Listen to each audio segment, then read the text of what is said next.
সে ওই দেখো আমি বুঝতে কই হ্যাঁ আবার আর্ট কম্পিটিশন দিয়েতে কর,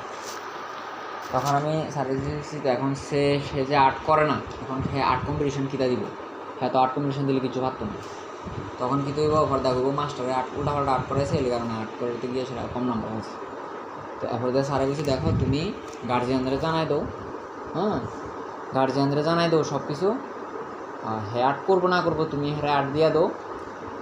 হ্যার ইচ্ছাতে হ্যাঁ আর্ট কম্পিটিশনে বইতে পারবো কিন্তু হ্যার ইচ্ছাতে হ্যাঁ নাম্বার পাইতো না, ঠিক আছে? তুমি হ্যাঁ মানা করো না, আর্ট কম্পিটিশন যদি দিতে চায় হ্যাঁ দো, তবে হ্যাঁ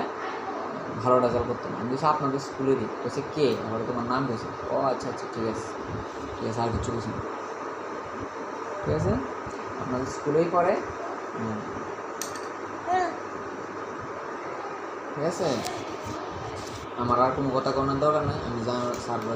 জানাই দিচ্ছি। এখন স্যার যদি তোমার ব্র্যান্ড করে করবো, স্যারের রিক্স প্লে করবো, আমার আর কোনো রিক্সের এমন ব্যাপার নেই, বুঝো না এটা কইছি। কারণ দেখো এটা তো কি জানো নি, এটা হচ্ছে তোমার এই স্যারের রেপুটেশনের ব্যাপার, আমার যদি হইতো তাইলে আসলে একটা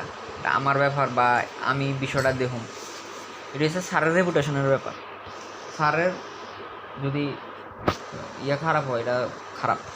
আমি স্যারের একটা স্টুডেন্ট দিব, স্যারের পরীক্ষা দিব দিয়ে সেটা আবার ভাইব ডাব্বা, তো এটা তো স্যারেরই হইব না, তুমি তো ডাব্বা ভাইব, এটা আমি 100% শিওর এক্সাম দিলে। তো